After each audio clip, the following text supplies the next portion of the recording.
Bismillahirrahmanirrahim. Assalamualaikum warahmatullahi ta'ala wabarakatuh. InsyaAllah hari ini saya akan membentangkan atau menghuraikan tajuk yang dipilih oleh kami, iaitu Imam Tajuddin As-Subki. Kumpulan kami terdiri daripada Muhammad Adib Nazmi, saya sendiri, Muhammad Ifan Amir, Muhammad Amar dan Muhammad Adib Naufal. InsyaAllah sebelum tu saya akan menghuraikan dulu Asy'ariyah.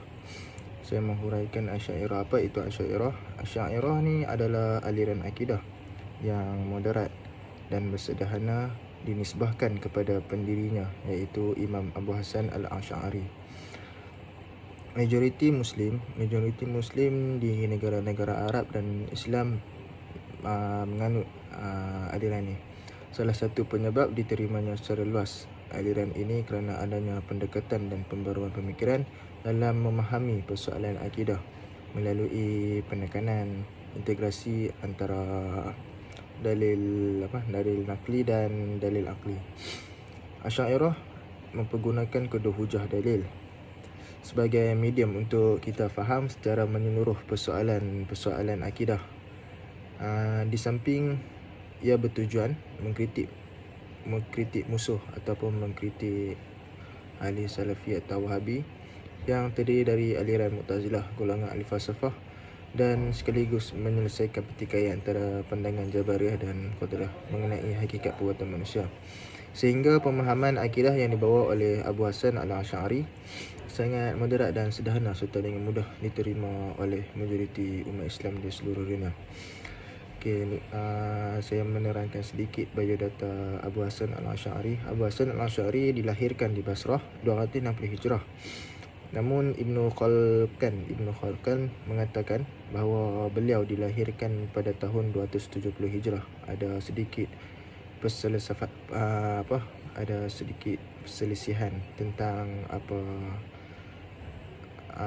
Abu Hasan dilahirkan. Dan beliau ditinggal di Baghdad pada tahun 324 Hijrah. Abu Hasan Al-Asy'ari dia selalu menemani ayah tirinya, iaitu Abu Ali Al-Jubai, yang merupakan ulama besar Mu'tazilah pada masa itu. Darinya ia mendapatkan pemikiran Mu'tazilah, kiranya daripada ayahnya beliau dapat pemikiran Mu'tazilah. Beliau boleh berfikir tentang apa itu Mu'tazilah yang selalu mengutamakan dalil akli, sehingga pengetahuan Abu Hasan Asy'ari amat mendalam tentang Mu'tazilah, dan ianya menjadi salah seorang pendakwah dan pembela fahaman Mu'tazilah ketika itu. Itu sedikit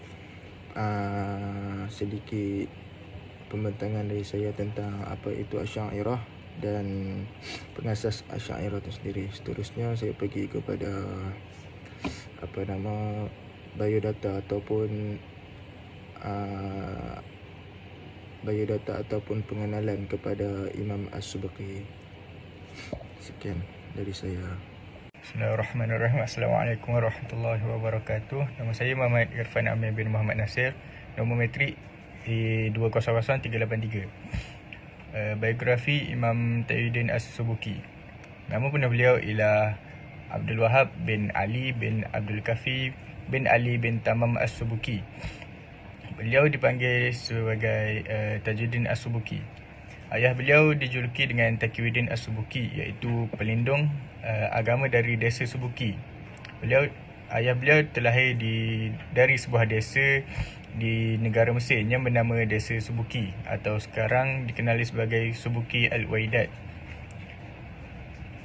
Nenek moyang Tajuddin As-Subki merupakan pembesar daripada golongan Ansar, iaitu golongan sahabat Nabi yang berasal dari kota Madinah. Menurut Abdul Wahid Ibn Imad di dalam kitabnya, iaitu Syuzurat Az-Zahab fi Akbar min Zahab, Imam Tajuddin As-Subki lahir di kota Kairo pada tahun 727 Hijrah.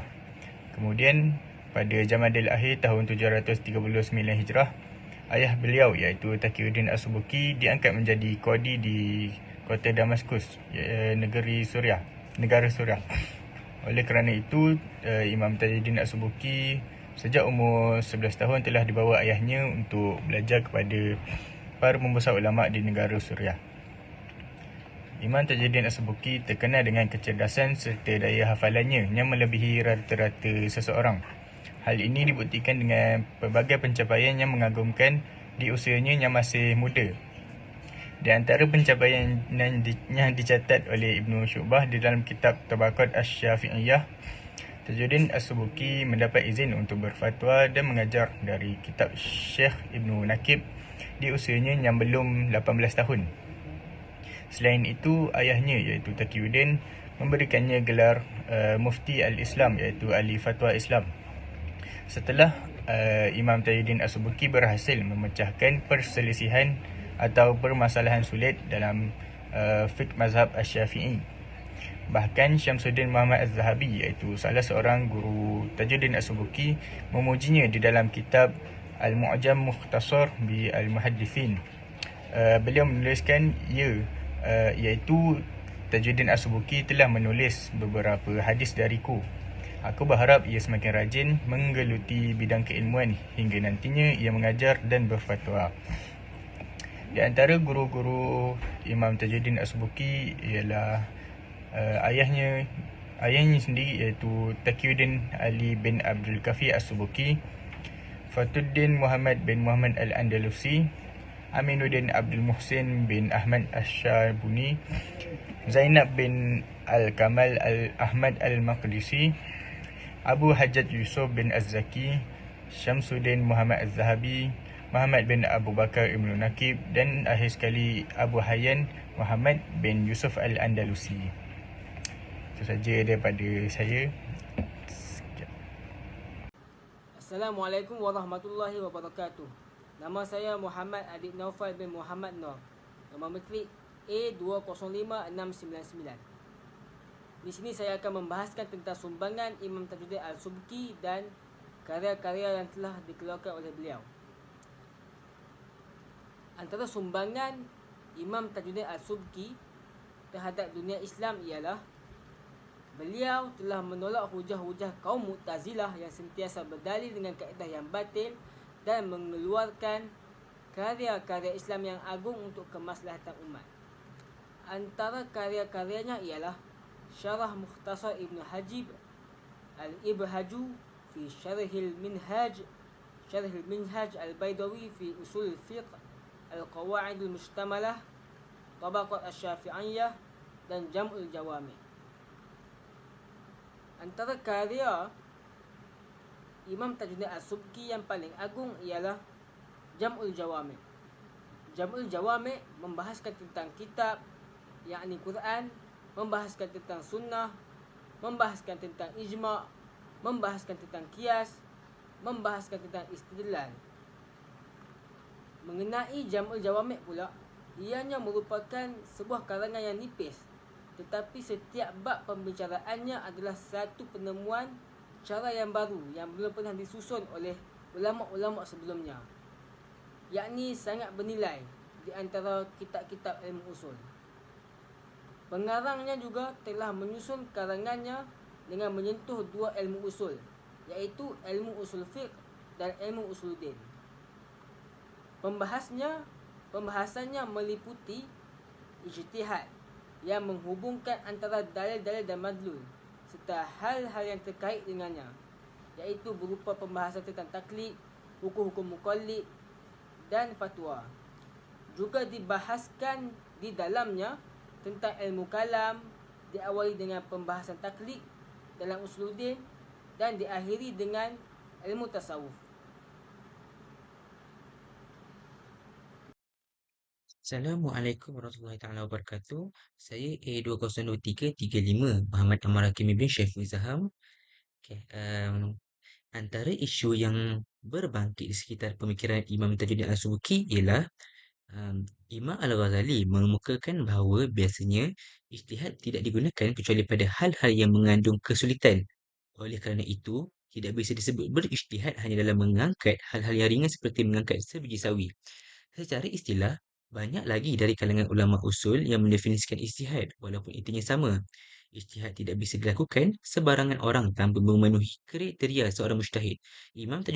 Imam Tajuddin Al-Subki dalam kitabnya Jam'ul Jawami' menjelaskan bahawa syarat seorang mujtahid itu di antaranya ialah balik.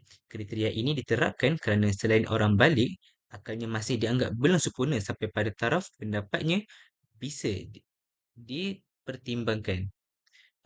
Kemudian memiliki pengetahuan atas dalil akli. Mengikut Imam Tajuddin Al-Subki, seorang mujtahid haruslah mempunyai ilmu pengetahuan mengenai dalil akli, iaitu bara'atul asliyah, kerana kita terikat dengan dalil tersebut selama belum ada dalil yang mengalihkan dari hukum asal tersebut. Kemudian, kita hendaklah memiliki pemahaman dalam bahasa Arab. Seorang mujtahid jelas harus mengetahui ilmu bahasa Arab walaupun tidak sedar dalamnya. Ada 5 macam ilmu bahasa Arab yang harus diketahui oleh seorang mujtahid. Antaranya adalah ilmu lughah, ilmu nahu, ilmu saraf, ilmu ma'ani dan ilmu bayan. Kemudian, seorang mujtahid hendaklah memiliki pengetahuan tingkat tinggi dalam usul fiqh. Pengetahuan ini disyaratkan kerana dengan ilmu tersebut dapat diketahui tata cara beristimbat suatu hukum. Okey, baiklah. Ulasan saya tentang Imam Tajuddin Al-Subki ini adalah beliau sangat terkenal dengan kecerdasannya serta sifat daya hafalnya yang melebihi rata-rata kerana beliau mampu memecahkan persoalan sulit dalam fiqh